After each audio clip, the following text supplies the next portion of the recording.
All right, everybody could see the text. Just want to make sure I'm showing the right screen. Okay. Nice to I see can you all see it. back. Today we're gonna have a class a little bit different than what we're used to. For two reasons. One, the course itself is on the fundamentals of Judaism now and the fundamentals of the Torah, according to the Rambam. Now, while what we're studying today isn't listed in the 13 principles, and it's not listed in the fundamentals of the Torah, when you study this mitzvah in the book, the Sefer HaMizvot, the book of Mitzvot of Maimonides, he actually says that this is one of the foundations of our faith, which, by the way, most people don't even know about. And also, since we are now approaching Chodesh Nissan, right? Chodesh Nissan says this is considered to be the first month of the year. Rishon hu lachem lechodshei hashana. It's where we start counting, right? Our calendar from. And basically, this is the mitzvah of how our calendar is designed. All right, so Mitzvah Kuf Nun Gimel. This is actually the first mitzvah that the Jewish people as a nation were commanded to do, was to sanctify the month of Nissan and to always make sure that the month of Nissan is in the springtime. All right, why is that important? Well, we'll see. However, Maimonides lists this as 100, mitzvah 153. All right, aseh of the positive mitzvot, number 153. Lekadesh hodashim ul'aber shanim. Right, to sanctify the months, and to le'aber shanim is every once in a while, every few years, we need to add an extra month to the calendar. So we have 12-year months, 12-month years, and we have 13-month years. All right, so that is Mitzvah 153. Hi shesivanu nekadesh hodashim v'shanim. Right, we need to sanctify the months and the years. V'zohi mitzvat kiddush hachodesh. And this mitzvah is referred to as the mitzvah of sanctifying the month. והוא אומרו יתעלה החודש הזה לכם ראש חודשים. This is what it says in the Torah, that this month is the first of the months. ראשון הוא לכם, to you. This month to you is the first of the months, of all the months of the year. ובא הפירוש שעדות זו תהא מסורה לכם. What does that mean? לכם, to you, says that this testimony, how do we sanctify the months, or how did they used to? They'd send witnesses to the Supreme Court in Jerusalem, and they would testify to the new moon that they saw. So our tradition of what does that mean, lachem, is that sanctifying the month is dependent on our discretion, the discretion of the Beit Din, as opposed to, for instance, Shabbat, or Shabbat Bereshit, what they call Kilomar. This means shemitzvah zu eina mesura lechol ish va'ish, kmo Shabbat Bereshit. Right? Shabbat Bereshit is dependent on the person, the individual. So if somebody, for instance, is wandering in the desert and he loses track of time, he doesn't know what day it is in the week, he still needs to observe the seventh day as the Shabbat. So he says, okay, so today is the first day, tomorrow is the second day. It could be a Tuesday, right? He could decide Tuesday is now Sunday because he lost track of time. And on the seventh day, he's going to do a Shabbat. So this is for the individuals. שמצווה זו אינה מסורה לכל איש ואיש, right? But this mitzvah of sanctifying the month is not dependent on the individual, like the Shabbat, כמו שבת בראשית, שכל איש ימנה 6 ימים וישבות בשביעי, כשיראה כל איש ואיש גם כן הלבנה, שיקבע היום ראש חודש. Right, so on the Shabbat, if a person loses track of time, he's on his own, he has no way to know what day it is, he counts 6 days, and he does Shabbat on the 7th day. You would think, okay, so a person sees the new moon and he says, today is the first day of Nissan. Says, no, it's not up to the individuals. O yimne inyan turi v'ikbar rosh chodesh, right? O ye'ayen ichur ha'aviv, where he sees that the spring is coming late this year, right? We're in Adar, and the spring is still at least another month off.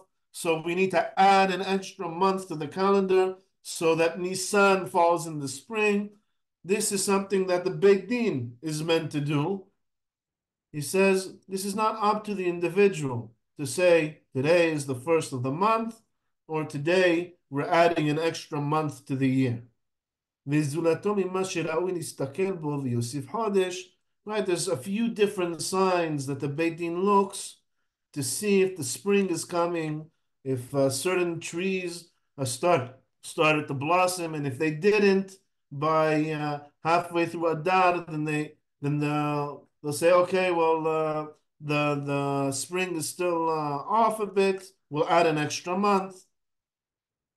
אבל מצווה זו, but this מצווה, לא יעשה אותה לעולם, אלא בדין הגדול לבד, ובארץ ישראל לבד. It says, however, this mitzvah of sanctifying the month is only up to the Beit Din, not just any Beit Din, the supreme Beit Din, the supreme court of Israel. ובארץ ישראל לבד, and it can only be done in the land of Israel. ולכן בטלה הראייה אצלנו היום בהיעדר בית דין הגדול. And that's why today our calendar is based on a calculation, which we will get into. We'll show you the calculation later, the fundamentals of it. But since there is no more Supreme Court of Israel in the land of Israel, then there is no sanctifying the month at the court. And so we base it on our calculations. Same way that we do not bring animal sacrifices anymore today because there is no mikdash. Again, he's not being 100% accurate here. The truth is we could bring animal sacrifice without the mikdash, but we're all in galut when he's writing this 900 years ago, and so it's impossible to bring korbanot. Veda, and you should know, שחשבון זה שנמנה אותו היום, ונדע בו ראשי חודשים והמועדים, אי אפשר לעשותו אלא בארץ ישראל לבד. It's the same way that only the Supreme Court in the land of Israel is able to sanctify the month based on testimony. It says, so too, today we rely on a calculated calendar, right? And actually, I'll show you later, I also built an Excel that calculates the calendar. All right, we'll get into it later too. All right? Says, even the calculations that we do today to figure out when is going to be Rosh Chodesh, when is going to be Rosh Hashanah, right? What years are going to be leap years where we're going to add a 13th month to them? Even that can only be done in Eretz Israel, in the land of Israel. Meaning the Rambam, who is now sitting in Egypt and teaching us the calculation, he says this calculation, it doesn't really hold any legal grounds.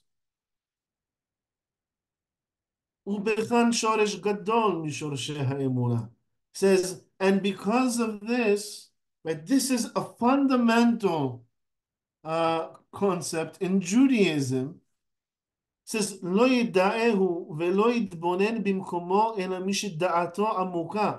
He says this is a very, very fundamental thing you need to understand about our faith, but it's something that you really need to study in order to even realize that this is a fundamental concept in Judaism.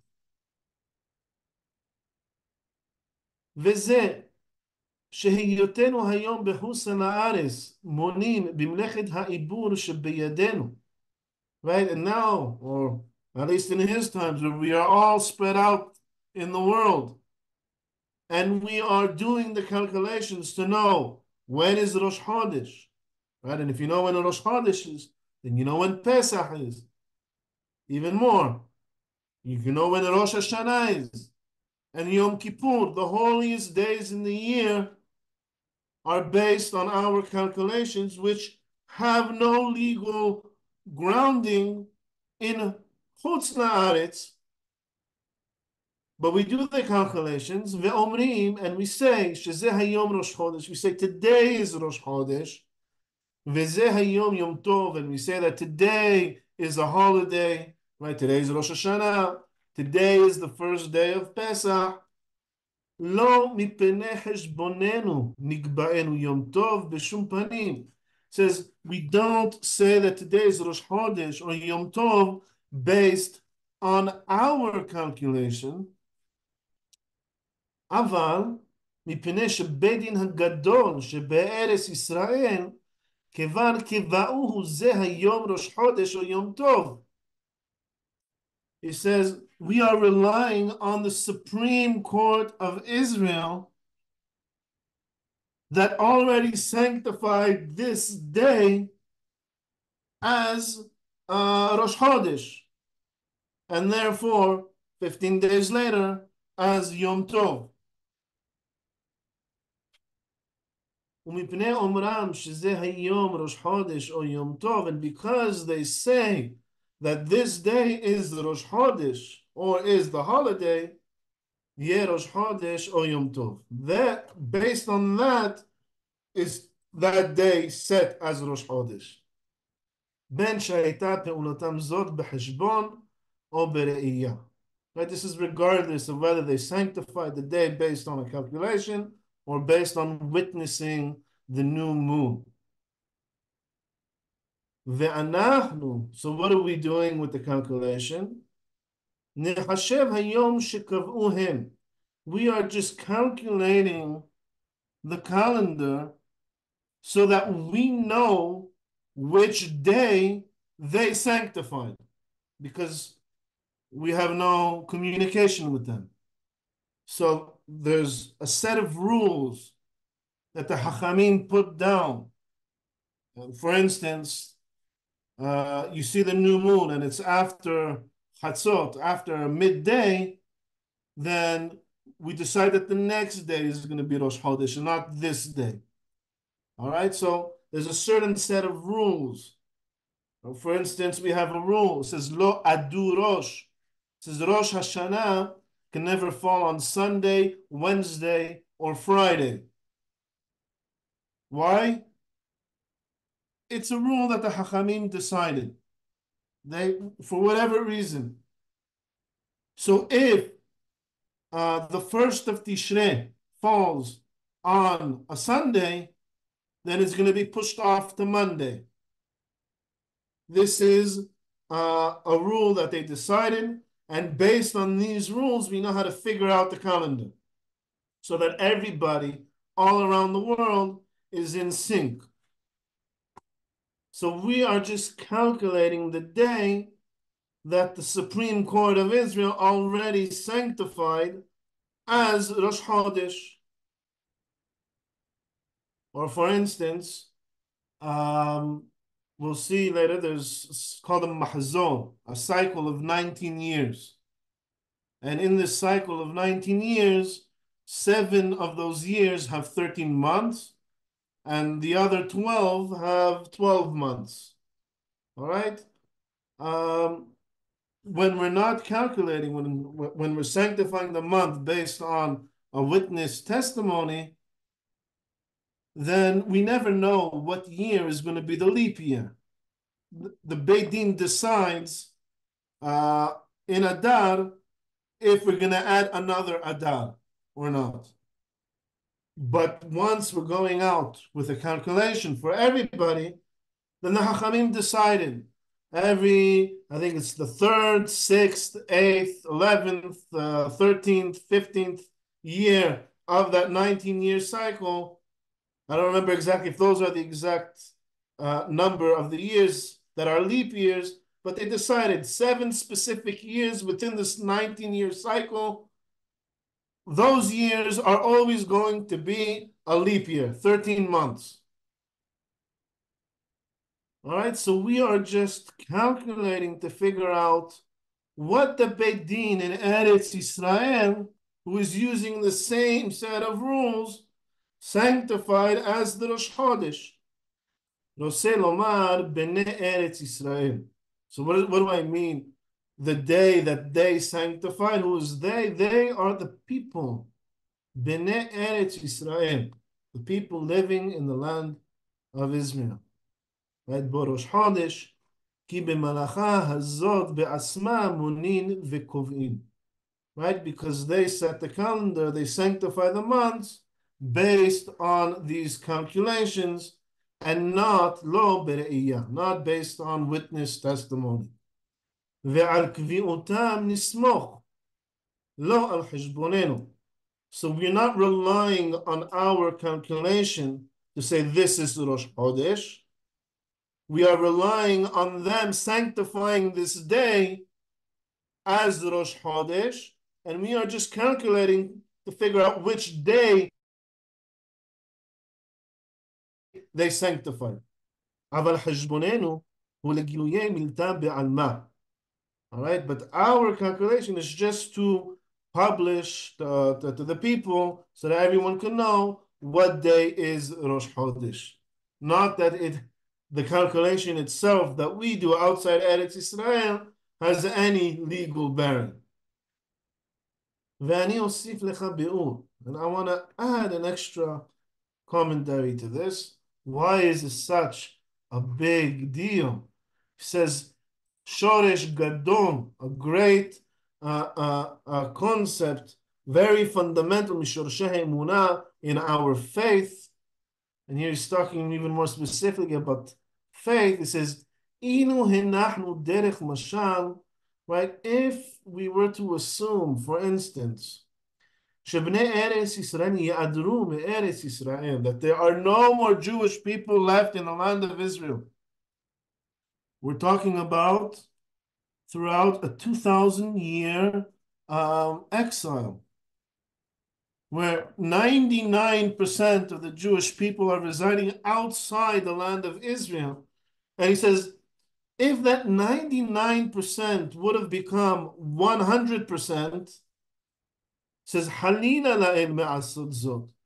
He says, God forbid this should happen. He says, God would never do this. Ki hu hivtiah, right? He promised us that he is not going to erase. Otot means the how do you call it? The holidays. Basically, he's not going to wipe out Judaism, right? Because if there's no more Jewish people at all in Eretz Israel, then there's nobody to sanctify the month. Then there's no more calendar. There is no more Rosh Hashanah. There is no more Yom Kippur. There is no more Pesach. All of Jewish law exists within the framework of the Jewish calendar. And if the land would have been completely barren of Jewish people, then there would be no more Torah. And this is why he considers this, even though he hasn't listed it in the 13 Ikarim, and he hasn't listed it in Ilchot Yesodei HaTorah, says why this is such a fundamental principle of our faith. And this time I'm using faith and not like in previous lectures, is because we have faith in God's promise that the land was never barren of Jewish people and never will be. V'lo yesham beit din, right? If there's no Jewish people, then there's no beit din. V'lo yeh bechutz la'aretz beit din shenismach ba'aretz, and there'll never be a beit din in chutz la'aretz that was ordained in the land of Israel, because only that's the only case where a beit din outside the land of Israel could sanctify the month. Hineh cheshbonenu zeh lo yu'ilenu klum b'shum panim. Says if there's no beit din in Eretz Yisrael to actually sanctify the month, then our calculations that we do to figure out what day they sanctified is meaningless. לפי שאין לנו לחשב חודשים ולעבר שנים בחוסן הארץ, אלא בתנאים הנזכרים. Right? Because we are not permitted, there is no legal validity to any sanctifying of the month or adding an extra month in Husal Haaretz, except for in very certain cases, which needs to be a Beit Din that got its semicha from Eretz Yisrael, which doesn't exist anymore either. Kemo shebi'anu, as we already explained, the meaning of the word Ki misiyon teseh Torah udvar Hashem Yerushalayim, right? Because only from Zion does Torah come out from, only from Jerusalem, only from the land of Israel. What does that mean? It means only in the land of Israel can you sanctify the month and make a calendar and give any legal validity to any of the laws of the Torah. וכשיתבונן מי שיש לו שכל שלם לשונות התלמוד, right? And when someone who has a developed mind that he can study the Talmud, right? Then he'll understand this concept. בכוונה הזאת יתבהר לו כל מה שאמרנוהו ביאור אין ספק בו, right? Then someone who really understands the ways of the Talmud, when he studies it's in Masechet Rosh Hashanah, right? Then he can understand that he'll have no doubt of everything that we just said here. Any questions before we continue? I have a question. Yes, please. There has been always at least one Beit Din present in Israel, in Eretz Israel.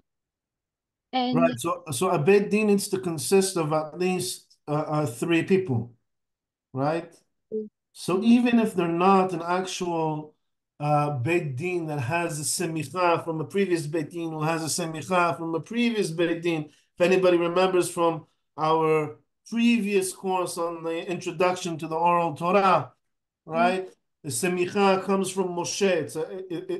It's a chain of tradition that's passed down from Moshe to the Beit Din, and from one Beit Din to another. That doesn't exist anymore. However, in order to sanctify the month, you just need to have a Beit Din in Eretz Yisrael. So it needs to be at least 3 people here. I see. And I wonder during the time when Jerusalem Talmud, and Babylonian Talmud were developing, was there the calendar, was it synced each other, or did they have each different calendar? So there are stories in which the Babylonians they had one heshbon, right? They had one calculation, and the Beit Din had a different calculation. And what matters is what the Beit Din in the land of Israel decides. And so there's a story also of Rabban Gamliel, who was the president of the Beit Din. There was actually a Sanhedrin back then. He was the president, where he sends out letters to all of the main diasporas, whether it's in Babylon or in Persia, all around in Egypt, where there are big Jewish communities, and he says to all our brothers in the diaspora, you should know that we set this certain day as the Rosh Chodesh and count from this day. to know when is going to be Yom Kippur or when is going to be Sukkot. So what matters, the only one that matters is what the Beit Din decided in Eretz Yisrael. Since Okay. then, back then they still had a Beit Din that could even accept witness testimony. Eventually, the Beit Din decided to stop it because there were a lot of infiltrations and people posing as Jews coming and lying. And so they decided they're going to just make a calculation until one day, the proper way to do it is through testimony. One day that will be restored and renewed. And then theoretically, Rosh Hashanah could fall on a Sunday or a Friday. Pesach could fall on a Monday. Now it can't, it'll never fall on a Monday. Okay. So basically, those diasporas had contact of Beit Din in Israel? That's Israel? Right, right. So there are different ways they used to spread the word. Mm-hmm. In the beginning, they used to light bonfires on the top of the high mountains, and they'd have like a set bonfire ready to be lit every Rosh Chodesh, waiting to receive the signal from Jerusalem, and then they'd light, and it would go from Jerusalem all the way down to the Carmel, and from the Carmel it'd go all the way down towards, and within like a few hours, all the diasporas knew already that it was Rosh Chodesh. See. They say the people, because Babylon or Iraq is a flat land and they don't have mountains. So once the message would arrive there, everyone would just go up on their rooftops and light a torch to spread the word. Uh, and then there are problems with that because sometimes some people would try to sabotage it and they'd light it early or they'd light it or they prevent the bonfire from being lit and then the court would send out messengers, which would take a lot more time to spread the word. They'd send out messengers to all the cities and all the main diasporas. Eventually, they moved on to just relying on the calculation. תודה רבה. Any other questions before we continue? Before we get into the math or the rules for the math? Yes, he said which days? He said Rosh Chodesh and the high holidays don't fall on Sunday and Monday and what other day? Oh, so Rosh Hashanah, this is just like a rule in the calendar that the Rosh Hashanah doesn't fall ever on a Sunday, Wednesday, or Friday. That's just maybe just an interesting fact to keep in mind. It doesn't really matter.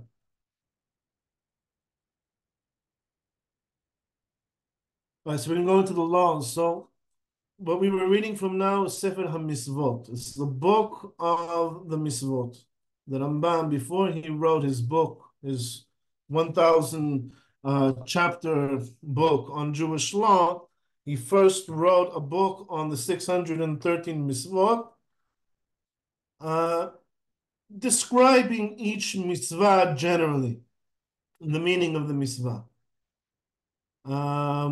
Without getting into too much detail. So he doesn't explain here the calculation or how to build a calendar. He does that in the Mishneh Torah, which is the 1,000 chapter book on Jewish law.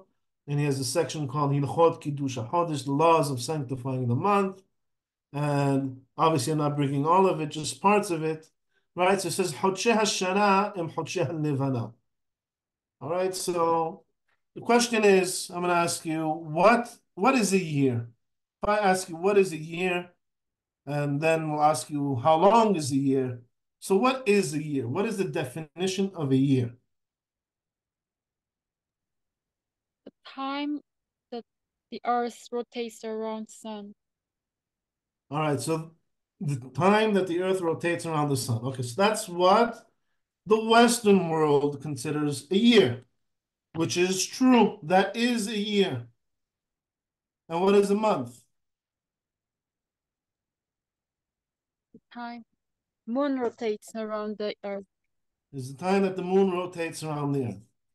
Okay, how many months are in a year? 12 months, according to Western. So, 13 so underneath. 12 months. There seems to be a general consensus around the world, with maybe one exception with us every once in a while, that there are 12 months in a year. Okay, so how long does it take the sun, the Earth to orbit the sun? So, okay, it takes a year, but how long does that take? Okay, so 365 days and about a little less than 6 hours. Okay, so that's a year. And a month, how long is a month? Well, it's the orbit of the Earth, of the moon around the Earth, and that takes about 29 and a half days, a little bit more. We'll get into the math soon. Okay, but if you say a month is 29 and a half days, right? Multiply that by 12, you get 354 days. That's not a year.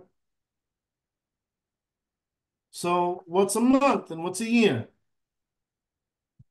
So the Western world says a year is 365 days and 6 hours, right? Now, what is a month? Well, there's 12 months in a year. So we're going to take those 365 days and divide them into 12. And that's a month. The Muslim world says no, a month is 29 and a half days.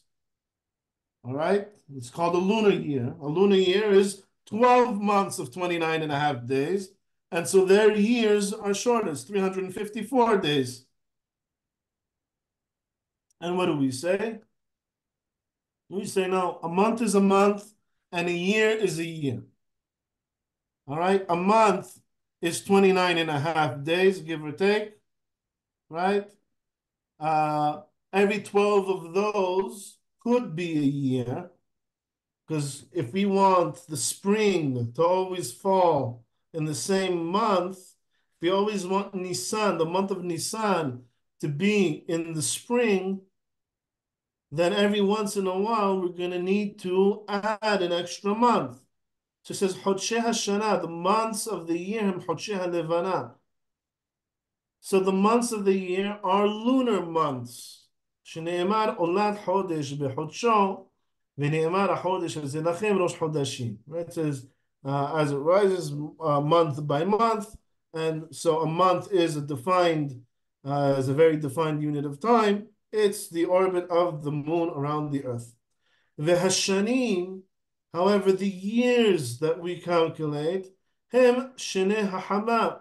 They are solar years. שנאמר, שמור in Chodesh HaAviv. It says, preserve the month of the spring. Right? The month of the spring means is Nisan, to make sure that it's always in the spring. It says, וכמה יתרה שנת חמה על שנת הלבנה. It says, however, right, there is a disparity between a solar year and a lunar year. There's about 11 days. קרוב מ-11 יום. It's almost 11 days between 12 lunar months and one solar year. לפיכך, this is therefore, כשהתקבץ מן התוספת הזאת כמו 30 יום, says, when this 11 days difference, right, adds up to about 30 days, meaning about 3 years, it adds up to about 30 days. או פחות מעט או יותר מעט, could be a little bit more, could be a little bit less, right, on average about 30 days. מוסיפין חודש אחד, we add an extra month. ועושים אותה השנה 13 חודש. And that year now is going to have 13 months and not 12. והיא הנקראת שנה מעוברת. And this is called an impregnated month, because it has like an extra, an impregnated year, because it has an extra month to it. שאי אפשר להיות השנה 12 חודש וכך וכך ימים, right? Because you can't have a year that has 12 months and a few days. שנאמר, as it says, לחודשי השנה, it says, to the months of the year. And therefore the Hachamim learn Hodashim Atamonin Shana, right? You calculate, you add up months to a year, Ve'en Atamonin Yamim, and you don't count days to a year, you count months to a year, and you count days to the month, not to a year. All right, כשיתכבס הירח, this is getting into the calculation, כשיתכבס הירח והחמה לפי חשבון זה, עד שיקבצו פעם שנייה במהלכם האמצעי. Right, so what is the Rosh Chodesh? How do we know when it completes its cycle around? It says we can measure it by the sun, right? When it comes close to the sun, right? When it's in the same position as the sun in the sky, then that's when it's dark, right? Because we're on the dark side of the moon, right? That is the new moon, right? So once it moves just a little bit from there, you get just a little sliver of the moon. That's the new moon. How long does that take? It says, Tesha ve'esrim yom v'shtem esrei sha'ot. It takes 29 days, 12 hours, ו793 חלקים. Says it takes 2/3 of an hour, and Ayin Gimel 73. You put it all together, it comes up to 793 parts of the hour, right? So back then they didn't divide an hour into minutes and seconds. They divided an hour into 1,080 parts, and each one of those is called a chelik. So if you ever hear them saying when the new moon is going to be on Shabbat before Rosh Chodesh, they say it's going to be at this time and 32 chalakim. That's what the chalakim are. It's parts of the hour. וזהו הזמן שבין כל מולד ומולד. This is the time between one new moon to the next. וזהו חודשה שנבנה. This is the length of a lunar month. 29 days, 12 hours, 793 parts of the hour. All right, so Shana, and it's constant. Every month is like that. So if you know when one Rosh Chodesh was, when one Molad was, you add this much time to it, and you'll get the next Rosh Chodesh. V'shana shel levana, right? And a year, a lunar year, meaning 12 months of 29, 12, 793, im tiyeh shenem asar chodesh michodeshim elu, right? If it's a 12-month year, ואם תהיה מעוברת, יהיה השנה 13 חודש, יהיה כללה, okay, so if it's a 12-month year, you take the 29, 12, 793, just multiply it by 12. This is the length of a lunar year, of a 12-month lunar year. 354 days, 8 hours, 876 parts of the hour. And if it's a 13-month year, then just add another month to it, or multiply this by 13 instead of by 12. And the length of a lunar year, or an impregnated lunar year with 13 months, is 383 days, 21 hours, 589 parts of the hour. And Shinat Hama, and a solar year, is 365 days and 6 hours, a little bit less. We'll get into that later. Meaning there's an extra 10 days, 21 hours, and 204 parts of the hour. All right? And the Hachamim, they realize something. It says, Kol Tesha Esrei Shana, every 19 years, Sheyu Mehen Sheva Shani Me'ubarot V'shtem Esrei Peshutot. If you take a cycle of 19 years, and within those 19 years, you have 7 years that have 13 months and 12 years that have 12 months, meaning you're basically adding an extra 7 months to those 19 lunar years. This is called a mahzor, a cycle. ולמה שמחנו על מניין זה? And why do we do this 19-year cycle?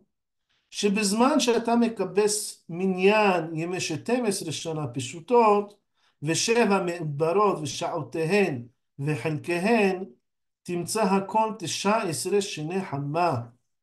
So it says, why do we do 19 years? Among them, 7 of them are impregnated, 13 months, and 12 of them are 12 months. It says, because if you add all those days up, and all those hours up, and all those parts of the hour, it synchronizes with 19 solar years of 365 days and 6 hours. So Mahzor Shnat Chama is 19 times 365 and 6 hours. Multiply that at 6935 days and 114 hours. Oh, sorry. So here, total 6939, 6,939 days and 18 hours. Okay? And now if we do 12 years, regular lunar years, it comes out 4,252 days, 9 hours, 792 parts of the hour, and 7 13-month years comes out to 2,687 days, 6 hours, 883 parts of the hour. All right, I hope I'm not losing you guys. I'm just, the actual calculation isn't really that important right now. I just want to show you that if you put it all together, 12 regular years and 7 13-month years, it comes out to 6,939 days, just like the 19 solar years, 16 hours and 595 parts of the hour. So it comes out to just like a little bit less, like an hour and a half less every 19 years. So it kind of synchronizes.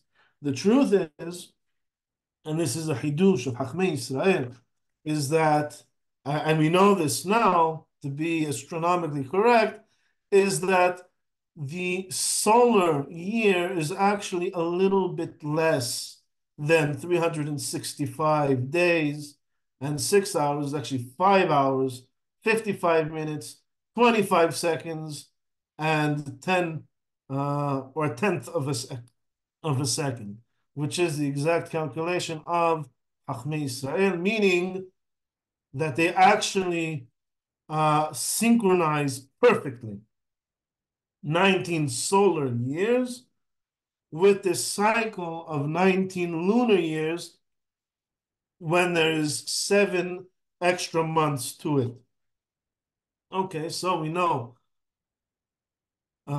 we have as a given what was the exact timing of the first Molad, Aleph Tishrei, of the first year of creation, was on a Monday, 5 hours in the day and 204 parts of the hour. So that gives us the ability to calculate any new month. We just start from this point and add on this amount for every 19-year cycle. So for instance, the Rosh Chodesh, the next Rosh Chodesh that we have, year 5784, Rosh Chodesh Nissan, which is going to be next Tuesday, right? I calculated it for you over here, the exact time of the Rosh Chodesh. So if you take 5784, no, let's do it quickly here. Where's my calculator? Sammy? Yes. So this way, does Rosh Hashanah never falls on either Sunday or Monday or Friday? Right. Oh, it's not because of this specifically. It's because of other rules within the calendar, which we're not going to get into all the rules. So for instance, 5784, right, divided by 19, there's 304 cycles in it. Besides those 304 cycles, there's another 8 years. 5 of them are regular 12-month years. 2 of them are 13-month years.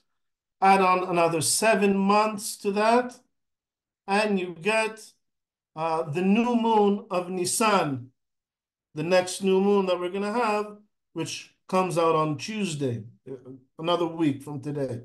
So 304 cycles. This is, right, called the she'erit of each cycle. You multiply all of that. 5 regular years, another 2 13-month years, sorry, it's not 6 months, another 7 months, right? Add all that on to the first molad, and we get Tuesday, 4 hours in the day, 1,033 parts of the hour. Comes out Tuesday, fourth hour of the day. We're starting, the day starts sunset, which is on average 6 o'clock in the evening. So add an extra 4 hours to that, right? We are at 10 o'clock, 10:57 and 23 seconds. That is the new moon. Next Tuesday, it's actually Monday night at 10:57 and 23, because Monday night after sunset is Tuesday. All right, so here you have it, the exact time of our next Rosh Chodesh, all right, based purely on the math. And I'm going to show you how accurate this math is. All right. Diyuk beramat harega.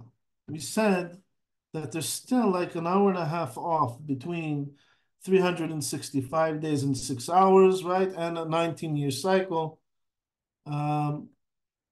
Says Shenat Hamal למי שאומר שהיא פחות מרביע מחכמי ישראל. So among the Hakamim, there are those who said that it's not 6 hours, it's a little bit less than 6 hours. But Ravia means a quarter of the day is 6 hours. It's a little bit less. אומר שהיא 365 יום, 365 days, ו5 שעות, 5 hours, ו997 חלקים, 997 parts of the hour, and they further divide each part of the hour ו48 רגע, and 48 רגעים. All right, it's a new unit in time, which is smaller than the rega. There's 48 of these, and what is this rega? It's אחד משישה ושבעים בחלק. 1/76th of a chelik. So take an hour, divide it. You know what?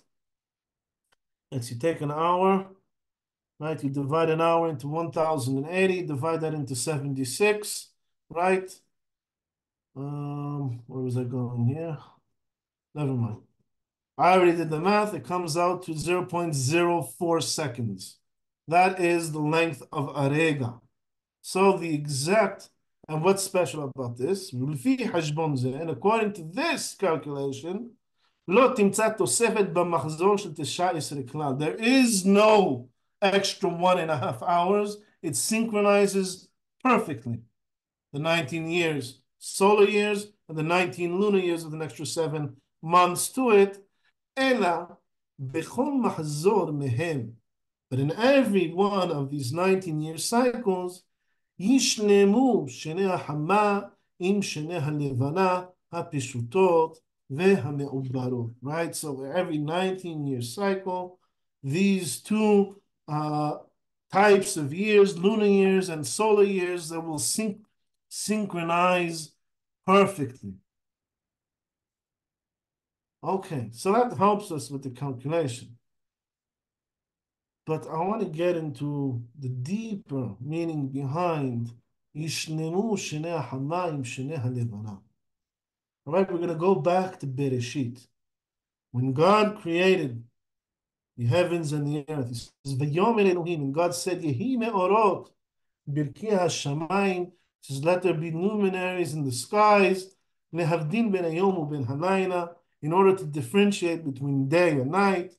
And they should be, right? They should be there for you to set your seasons, so you can figure out when the seasons are, when are the special days, the holidays, and to differentiate between days and years. והיו לי מאורות ברכי השמיים, and there should be as luminaries in the skies to illuminate the earth, להאיר על הארץ, ויהי כן, and so it was. ויעש אלוהים את שני מאורות הגדולים, and God created these two great luminaries, את המאור הגדול לממשלת היום, so these two great luminaries. There's the big one, which is dominant in the day, ואת המאור הקטון לממשלת הלילה, and there's the smaller luminary, which is, it governs the night, לממשלת הלילה, ואת הכוכבים, and also the stars. ויתן אותם אלוהים ברכי השמיים להאיר על הארץ, and he put them in the heavens in order to give light to the earth, ונמשול ביום ובלילה, and in order to govern the day and the night, ולהבדין, and to differentiate בין האור ובין החושך, between light and darkness. וירא אלוהים כי טוב, and God saw that this was great. Then it was evening, ויהי ערב, ויהי בוקר, and then it was morning, יום רביעי, the fourth day. All right, we're going to go to Rashi. The first Rashi in the Torah says, Amar Rabbi Yitzhak, right? It's talking to the father of Rashi. He's quoting his father. Rabbi Yitzhak says, לא היה צריך להתחיל את התורה, אלא מהחודש הזה לכם, שהיא מצווה ראשונה שנצטוו ישראל. The Torah shouldn't have started in Bereshit. Where should it have started?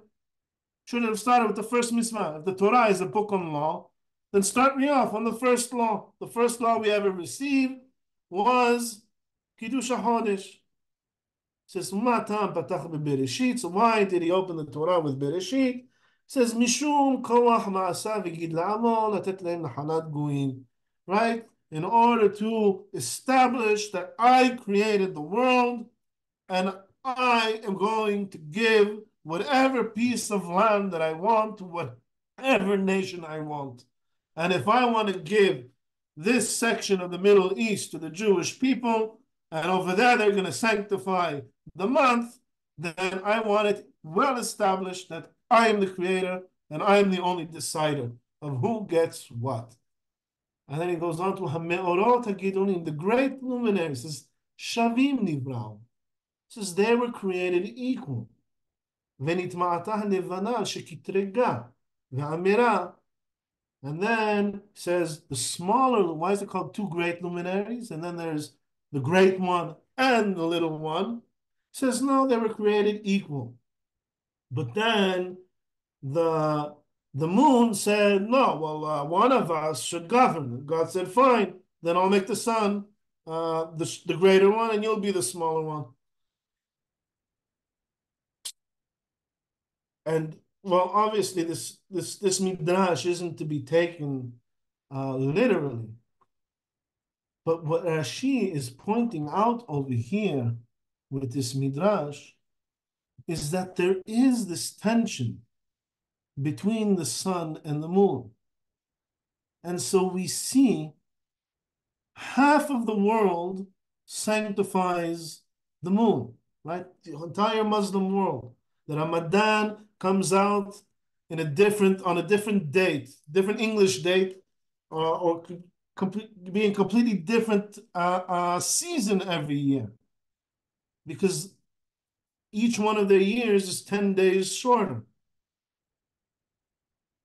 And the entire Western world, they sanctify the sun, right? Some pagan religions worship the sun, and some worship the moon. So there is this tension in the world between the sun and the moon, not actually between the sun and the moon themselves, but within humanity. It says, wait a minute, in order to synchronize between the sun and the moon, the Hachamim, they came up with this 19-year cycle. Within this 19 years, they have something called Sheva, 7 years, Sheva me'ubarot, impregnated years, and 12 regular years. Where did they come up with this idea from? Well, we see the 7 and 12 in another place. says the beginning of the book of creation, the Sefer HaYisirah, one of the ancient Kabbalistic books. It says God created the world in 32 pathways. Shloshim v'shtayim netivot. It says 3 books, Sefer, Sefar, and Sipur. We're not going to get into that. All right, but what are these 32 pathways? Eser Sefirot Benima. Says there are 10 Sefirot. What are these Sefirot? Well, there's 10 and there's another 22 of something. Esrim v'shtayim otiyot, yesod. And 22 letters. So it's 22 letters and 10, what are Sefirot? Anyone know? What is this? What word does this sound like? It says digits. It says there are 32 pathways to wisdom. Right? In order to master wisdom of the Torah, you need to master language, linguistics, and mathematics. You need to understand how numbers work, and you need to understand how language works. It says, okay, so there's 22. They're further divided into 3 sections. I'm not going to get into all of them. Shalosh Amot, right? Aleph, Mem, and Taf. Or Shin, actually. The first, last, and the middle one. And Sheva Kifunot. And there are 7 doubled letters. What are doubled letters? Well, we have letters that have a dagesh in it, right? So Bet, Vet, Dalet, Dalet, Chaf, Kaf. How do you differentiate between them? They have a dagesh. There are 7 letters like this. And there are 12 regular letters. Shetem esre peshutot. All right, so what's the connection here? Well, we saw the Mahzor has shetem esre peshutot. There's 12 peshutot years, and 7 not doubled, but 7 impregnated years, which correlate to 7 doubled letters in the Hebrew alphabet. But it's more than that. What is the purpose of this synchronizing between the sun and the moon? If half the world is sanctifying the sun, half the world is sanctifying the moon, and we're coming and we're saying, hey, months are months, years are years, there's no reason to fight. It says Yishlemu, through our precision, through our mathematics, we are able to synchronize between them perfectly. It says Yishlemu. Yishlemu comes from the word shalom. We make peace between the sun and the moon. What happens when you have peace between 2 opposing forces? What happens when you have proper peace between, say, male and female? Well, then maybe you get a baby out of that. The woman gets pregnant. The year gets impregnated. The letters, Sheva Kefulot, how do you differentiate between a bet and a bet, or a chaf and a kaf? It has a little dot in it.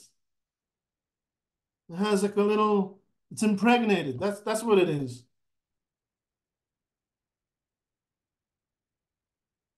And only through this precision to the 10th of the second, to the rega, the precision to Ramad Diyuk of the rega, are we able to really synchronize between these 2 opposing systems? Right? There's a midrash in Midrash Rabbah. It says, Hasur tamin pa'olo kichun derachav mishpat. Right? All of God's ways are through precise measure, through law.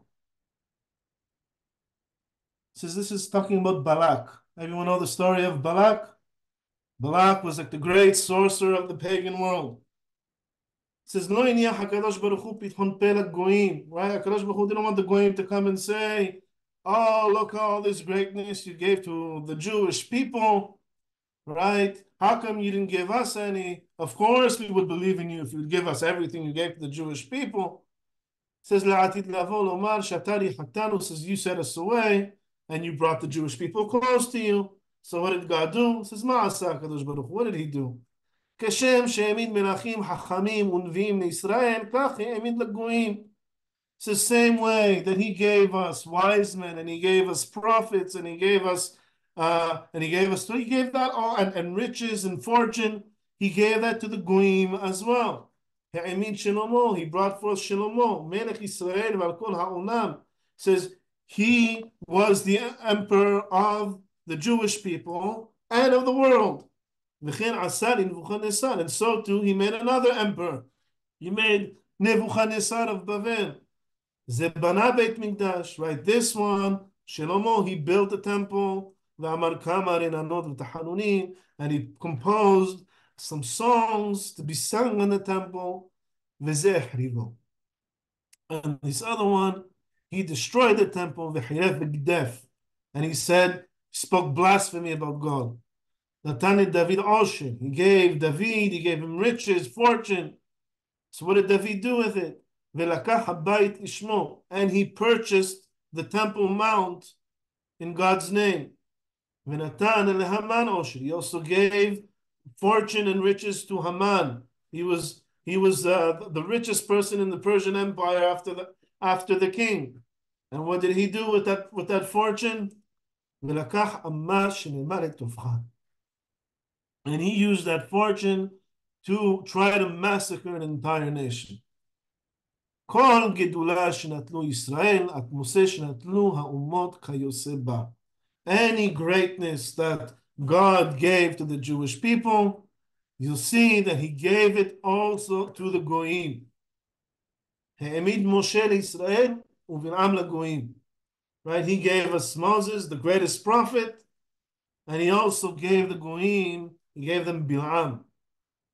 ראה מה בין נביאי ישראל לנביאי גויים. Come and see the difference between the prophets of the Jewish people and the prophets of the goyim. נביאי ישראל מזהירים את ישראל מן העבירות. The Jewish prophets, they come and warn us not to do injustice, to keep the Torah. And the prophet, Navi Sha'amad min ha-goyim, the prophet that came out from the goyim, העמיד פרסה לעבד הבריות מן העולם. Says he wanted to destroy an entire nation for nothing. He had nothing to do with them. He was like farther than Iraq. He came special to destroy a nation that had nothing to do with him.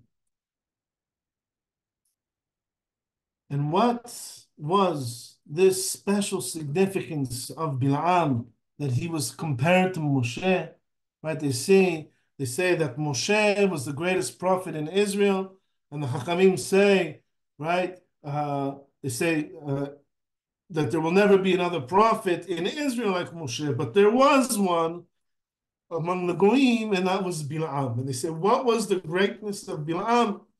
Well, it says Bil'am, he was able to, there's this one moment in the day that God is furious, and he uses that moment to stick in a curse and to curse a nation. He says, what is that moment? He says, it's a tiny moment. It's called a rega. He says, well, we actually know what a rega is. He says, this was the greatness of Bil'am. Abarbanel, he comes and he asks the question. He says, well, Bil'am says to Balak, he says, I can't curse them because they're a blessed nation. He says, well, why didn't Bil'am, instead of trying to curse the Jewish people, why didn't he just try to bless Midian? Bless him, says, you will win all your wars. And he has no power, right? He has no restriction in blessing Midian. He was only restricted by God into cursing the Jewish people. So don't curse the Jewish people. Bless Midian, that they'll be victorious. Just that wasn't even a thought.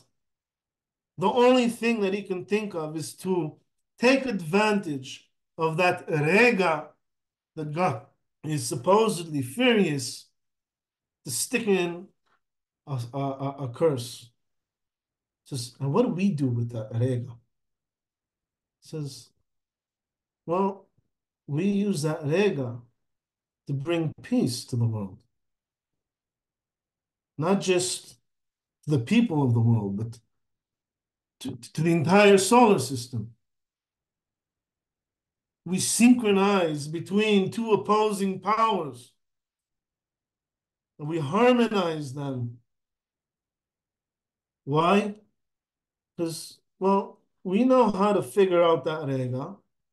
And because of that, because of this calculation, we can figure out that time of judgment. This brings us to the rega of Aleph Tishrei, of the next Mahazor. When is Rosh Hashanah, the day of judgment, going to be? When is that moment of fury? And instead of trying to take advantage of that moment, we beg God, says, rise from Kisei Hadin, right, from your seat of judgment, and sit on your throne of mercy, and have mercy on the world. And that's what the Hachamim use the Rega for. And this is what the evil Rishaim try to use the Rega for, is to curse and to swear. And you can only do this when you master mathematics, you master language, you master wisdom. Only through real wisdom, precise wisdom, can you bring peace to the world. This is what we say at the end of all our prayers. It says, Oseh shalom bimromav. He who brings peace to the heavens, right? Oseh shalom bimromav. What does that mean, to the heavens? It says the marom, the sun and the moon, right? He brings peace through our laws, through our calculations. Hu birahamav, in his mercy. Why in his mercy? Because we know that there's that erega, and we can figure that erega where God is in judgment, and we say, well, he brings peace through this erega in the heavens between the sun and the moon. Well, Hu birahamav, in his mercy, right? Ya'aseh shalom aleichem, will bring peace upon us. V'al kol amo Yisrael, and among his entire nation. So why is he specifying? Why alenu, on us, and ve'al kol amo Yisrael? Aren't we part of Amo Yisrael, his nation of Israel? This is, no, well, we're talking about he brings peace to the celestial beings. So we want him to bring peace also to the earthly beings, to humanity. And more specifically also, ve'al kol amo Yisrael. This is ve'imru amen.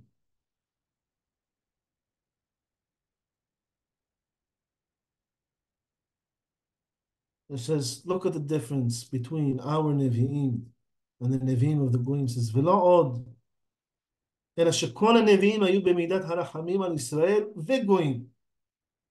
All of the prophets, the Jewish prophets, they had mercy on the Jewish people and humanity as a whole, all the Goyim.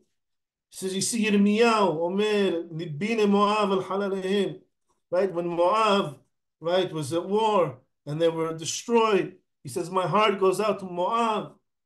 V'chen Yehezkel, our prophet Yehezkel ben Adam, Sa'al Sur Kina, he says, lament for Sur is north of Beirut in Lebanon, says, lament for them, for they are going through troubles.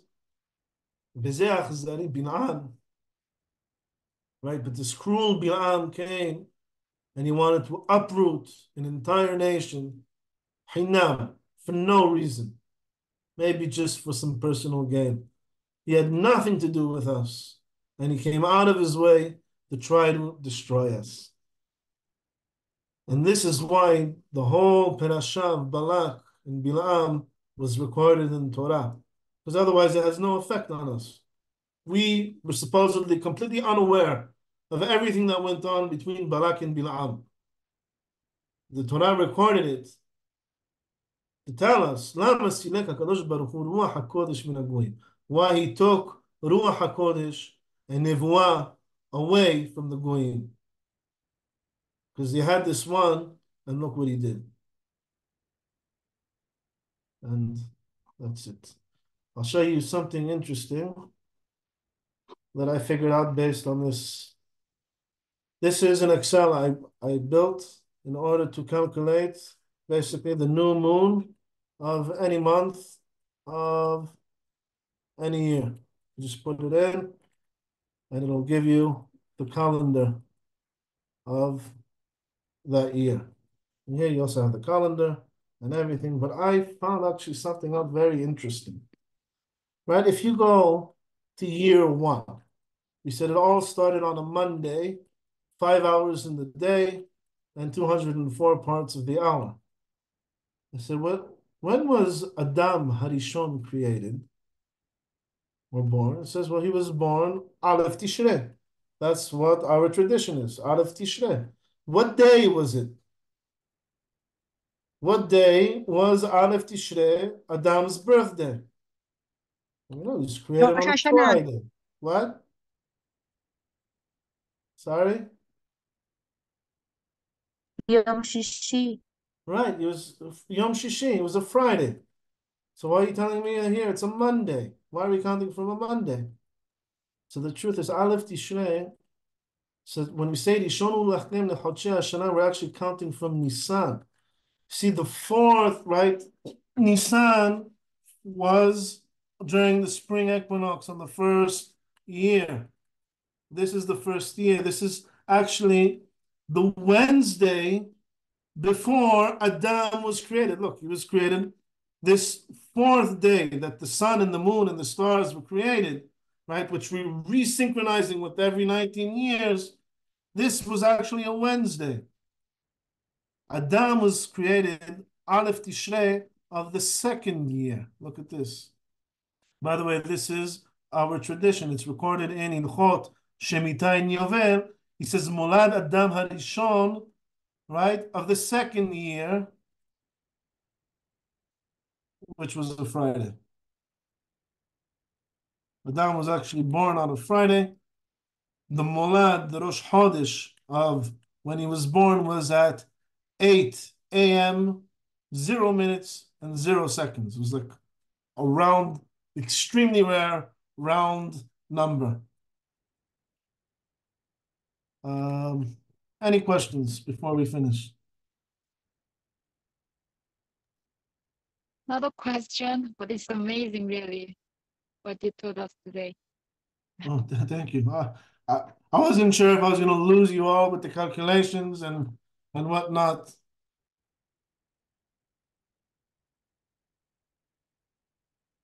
Right, so from what I understand, this is our last class before the break, right? Spring break, I guess.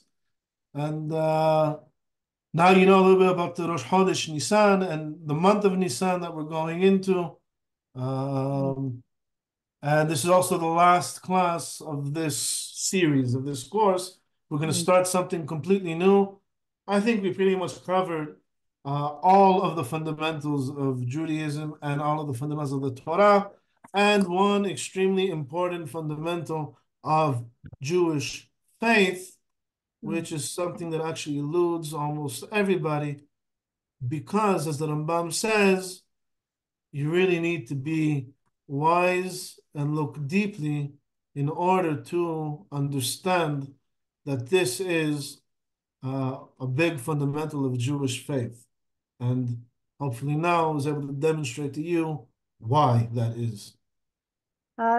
Sorry, you know that chart you showed us. So Adam was, the world was created, and then a year later, Adam was born. Right, so the world was actually created over here. Well, this is the ones, the truth is, okay, I'm going to be, all of the story of Bereshit needs to be really deeply analyzed and studied. I've actually started working on a commentary, but it's not really for publication yet. So what are the days that are mentioned in Bereshit? I'm not going to get into that, but it does turn out that, here, let's go to the first year. It does work out that the fourth day in which the star and the moon were created is actually, this is a date that we actually count from. Every 28 years we have the blessing of the sun. Ever hear that? Every new moon we have the blessing of the moon. We have Birkat Halevana, right? The blessing of the moon, which by the way should be said as soon as you see the new moon, not a week later, not 2 weeks later. Mm. As soon as you see the new moon, you should stop, say the blessing of the new moon, right? Birkat Halevana. It's only Birkat men Hana is every allowed. 28 years. It's when the spring equinox, the first day of the spring, falls on a Wednesday, because that's when it was on the day of creation of the sun and the moon, which was a Wednesday. And we see that was how do you call it? The first Nissan in creation was that Wednesday on the first year. And then 6 months later, right, is Aleph Tishrei, which is the day that Adam was created, which was a Friday, as recorded in Bereshit. Oh. Yeah. This is Okay. something you can only figure out if you actually do the math. Yeah. Wow. Interesting. Thank you. Sure, a pleasure. Mm. Any more questions? I have a question, but it's I think it Yes, Michaela, you've been quiet. yeah, I know. I've been listening. And you did not lose me with the math. I perked Okay. up when I heard math. Oh, math. Love it. My question is maybe more to Bracha. Would it be possible to is this recorded in video format as well? So because I really Yeah, it's recorded. It's recorded. yeah, but because sometimes when it gets published on Telegram, it's usually just the audio. So I was wondering if we could get the video as well, maybe. Oh, I actually put up all the videos on my YouTube channel. So Oh, you have a YouTube channel? yeah, just I'm look for my sorry, I didn't name. know. Michaela, that's a question for me and not for Sami. Yeah, I Uh, said this might be a She, question for Bracha. if you want, I could also send the Excel if you guys want to play with it. The only Yeah. thing you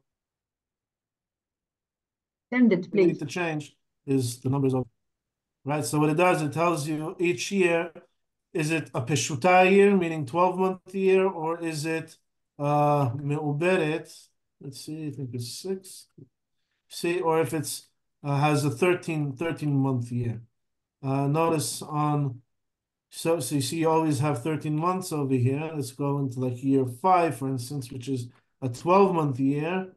You see that the 6th month, Adar Aleph, is always the month that's missing out of the 13-month year. The 12-month year, Adar Bet is the real Adar. All right? So it tells you the month, how many days are in that month.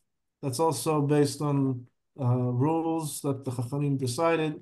What is the Molad, the new moon of Rosh Hashanah, and what day is Rosh Hashanah? So it's on a Saturday.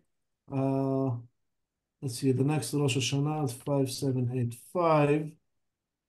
Will actually be on a Thursday. The new moon will be at 3 a.m. 21 3 a.m. 21 minutes and 43 seconds. The new moon of Rosh Hashanah, the next Rosh Hashanah that we have.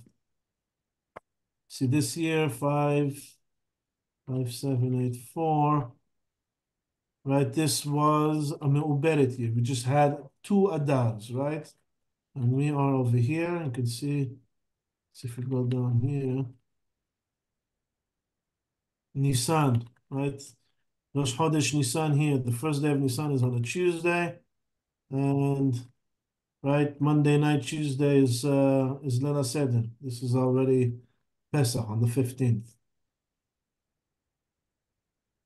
Amazing. Really good job. Okay. So I'll send this to Bracha, and I guess you can forward it to the group. I guess you guys have a group or something. I've just put your name on YouTube. There's 2 Sammy. When did your one start? I think they're both mine, but one of them, Got different the one with picture. with all the content. There's one that's like nothing there, and I think I opened one up years ago, and another one like a few years ago. Oh, okay. Not real, because I think I lost my password or something, so I just opened a new one. Oh, I see. Yeah. Okay. Thanks.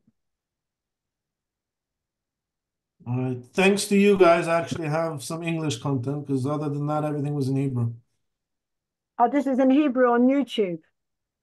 Well, I have like all my stuff, Hebrew, English. Okay. Great. All right. Thank you.